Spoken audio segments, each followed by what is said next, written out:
Hello guys, welcome back to exam clear. तो ये हमारे सीमेंट क्रैश कोर्स का सेशन 3 है नंबर सिस्टम का।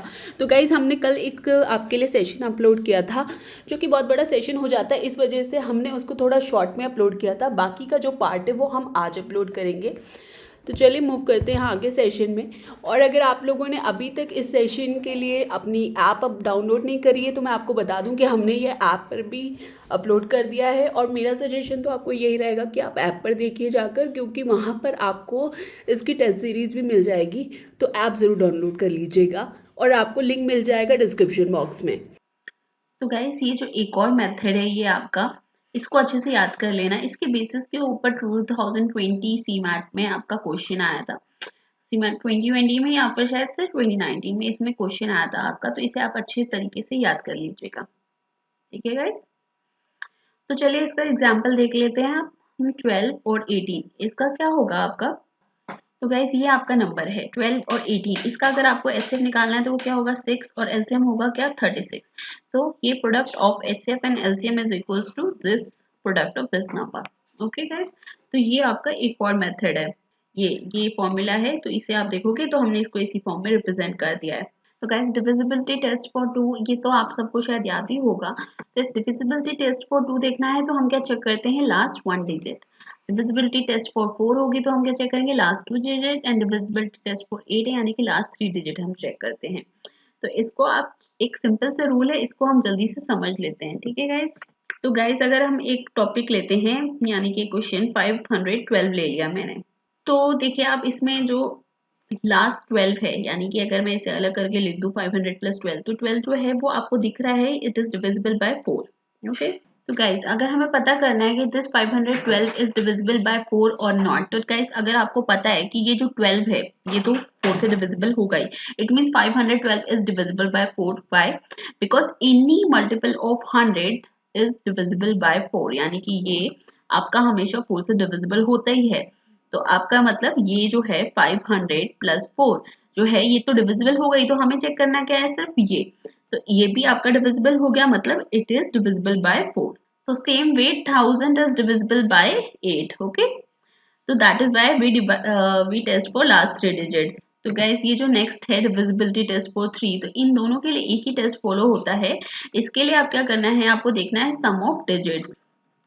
ठीक है गाइस, तो इसका भी एक रीजन है, क्योंकि जैसे अगर सोच रहे हो आपकी ऑड नंबर के लिए हम सम ऑफ डिजिट्स देखेंगे तो 7 के लिए हम नहीं करेंगे सम ऑफ डिजिट्स। तो गाइस क्या मैं 10 डिजिट को यूज करके कोई परफेक्ट स्क्वायर बना सकती हूँ, मतलब perfect square of 10 digits using this 10 digits, क्या हम बना सकते हैं। तो गाइस अगर आप इसका आंसर सोचोगे तो it has something to do with divisibility test of 3 and 9। Okay guys, divisibility test of 3 and 9। तो गाइस जैसे अगर हम कोई नंबर ले लें जो परफेक्ट स्क्वायर है, यानी कि ये या फिर ये, जो कि 3 से डिवाइड होता हो, ठीक है। तो हमने ये परफेक्ट स्क्वायर लिए हैं, ये आपके 3 से डिवाइड होते हैं, ठीक है। तो जो 3 से डिवाइड होता है वो 9 से भी तो डिवाइड होगा ही होगा, क्योंकि वो नंबर कैसा होगा, अगर 3 से डिवाइड हो रहा है तो नंबर कुछ इस तरीके का होगा। तो अगर वो 3 से डिवाइड हो रहा है तो वो 9 से भी तो डिवाइड होगा ही ना। ठीक है, तो अगर आपके पास ये जो डिजिट्स हैं इनका आप समेशन ले लीजिए। ठीक है, तो अगर इसका सम ऑफ द डिजिट जो है, इसका जो सम है वो अगर आपका 30 होगा तो ये 3 से तो डिवाइड होगा, लेकिन ये 9 से डिवाइड नहीं होगा। So the number is divisible bye 3 and it is not divisible by 9। तो ऐसा कोई परफेक्ट स्क्वायर नहीं हो सकता है जो 3 से डिवाइड होता है और 9 से डिवाइड नहीं होता है। इस वजह से इसका आंसर जो है वो आपका नो होगा। ओके गाइस, सो गाइस 6 के लिए डिविजिबिलिटी टेस्ट होता है, उसको आप number will be divisible bye 2 and 3। And जो 12 के लिए होता है वो होता है 4 and 3, the number will be divisible by 4 and 3।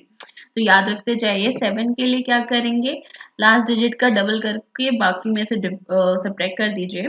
तो अगर आपको 7 के लिए निकालना है, मतलब कि क्या करना है, जैसे एक नंबर है आपका 343, तो लास्ट डिजिट को आप डबल कर दीजिए। 3 का डबल होता है 6, और बाकी नंबर में से आप सब्ट्रैक्ट कर दीजिए, यानी कि ये आ जाएगा 28। It means it is divisible bye 7। It's very simple. तो आपको करना क्या है, लास्ट डिजिट का डबल करके बाकी में से सब्ट्रैक्ट करते जाओ, जब तक आपको आंसर ना मिले तब तक करते जाओ। तो आपको 11 के लिए क्या करना है, ऑल्टरनेट डिजिट का sum and difference A B C D, यानी कि ए प्लस सी और बी प्लस डी।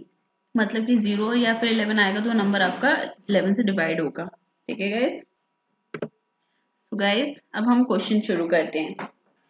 तो गाइस यहाँ पर एक क्वेश्चन है, if a number is divisible by 4 and 6 it must be divisible bye 24। और आपको बताना है कि ये ट्रू है या फिर ये फॉल्स है। तो गाइस आप सपोज एक नंबर है यानी कि 12, तो ये 4 और 6 दोनों से ही डिविजिबल है, लेकिन ये 24 से डिविजिबल नहीं है।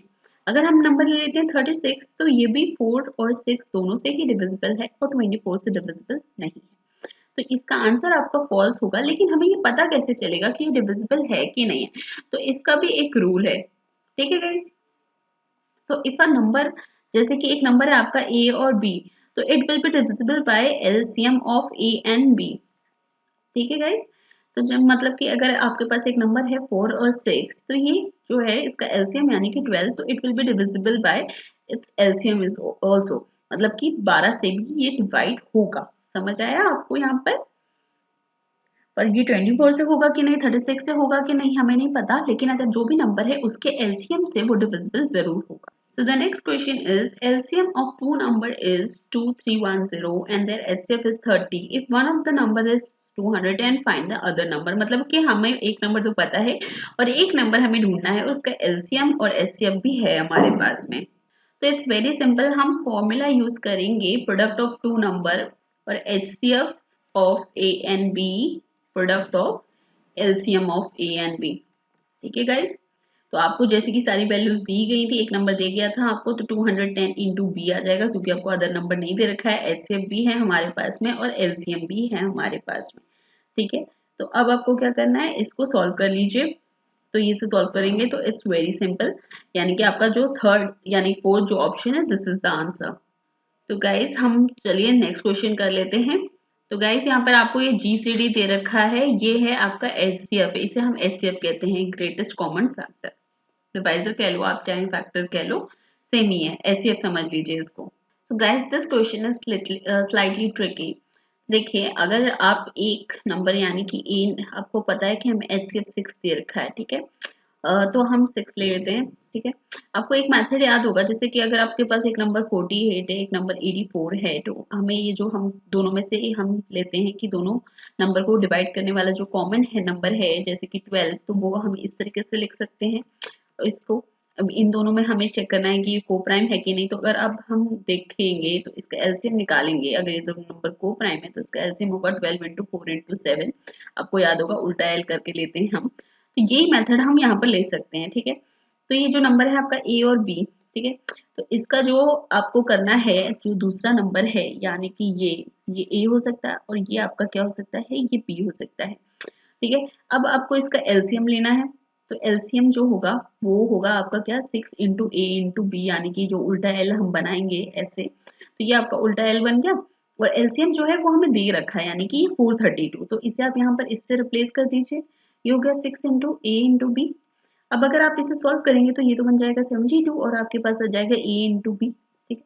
तो आपका जो ए इंटू बी यानी कि 72, तो इनमें आपके पास सिर्फ एक ही पेयरिंग बन रही है, बच रही है 8 इंटू 9, क्योंकि आपको ये भी देखना है कि नंबर जो है वो को प्राइम हो कि नहीं। तो इसको इसकी वजह से ये नंबर सिर्फ आपके पास ही बचेंगे। तो अब आपको ए की वैल्यू निकालनी होगी, तो वो ये होगी, बी की वैल्यू ये निकलेगी। तो इन दोनों में से जो ग्रेटेस्ट नंबर होगा यानी कि 6 इंटू 9, यानी आपका जो ऑप्शन होगा वो होगा आपका, कैसे यहाँ पर ऑप्शन शायद से गलत दे रखे हैं, आपका जो आंसर आएगा वो होगा 54। ओके गाइस, यहाँ पर ये ऑप्शन नहीं होने चाहिए थे, क्योंकि आपका आंसर इनमें अवेलेबल ही नहीं है। आपका answer I am very sure 54 है, क्योंकि क्वेश्चन में आपसे पूछा गया which is the largest of the two numbers, इस वजह से हम इन दोनों में से ये वाला लेने वाले हैं 54। तो गाइज आज हमने बेसिक्स किए हैं और कुछ थोड़े बहुत क्वेश्चंस भी किए हैं, लेकिन हम बाकी क्वेश्चन नेक्स्ट सेशन में करेंगे और इसमें सिर्फ क्वेश्चंस ही करने वाले हैं। तब तक के लिए आप अपने बेसिक्स को अच्छे से रिवाइज कर लीजिएगा और उन्हें क्वेश्चंस में इम्प्लीमेंट करने की कोशिश करेगा। फिर मिलेंगे हम नेक्स्ट सेक्शन के साथ में। Thank you and have a nice day.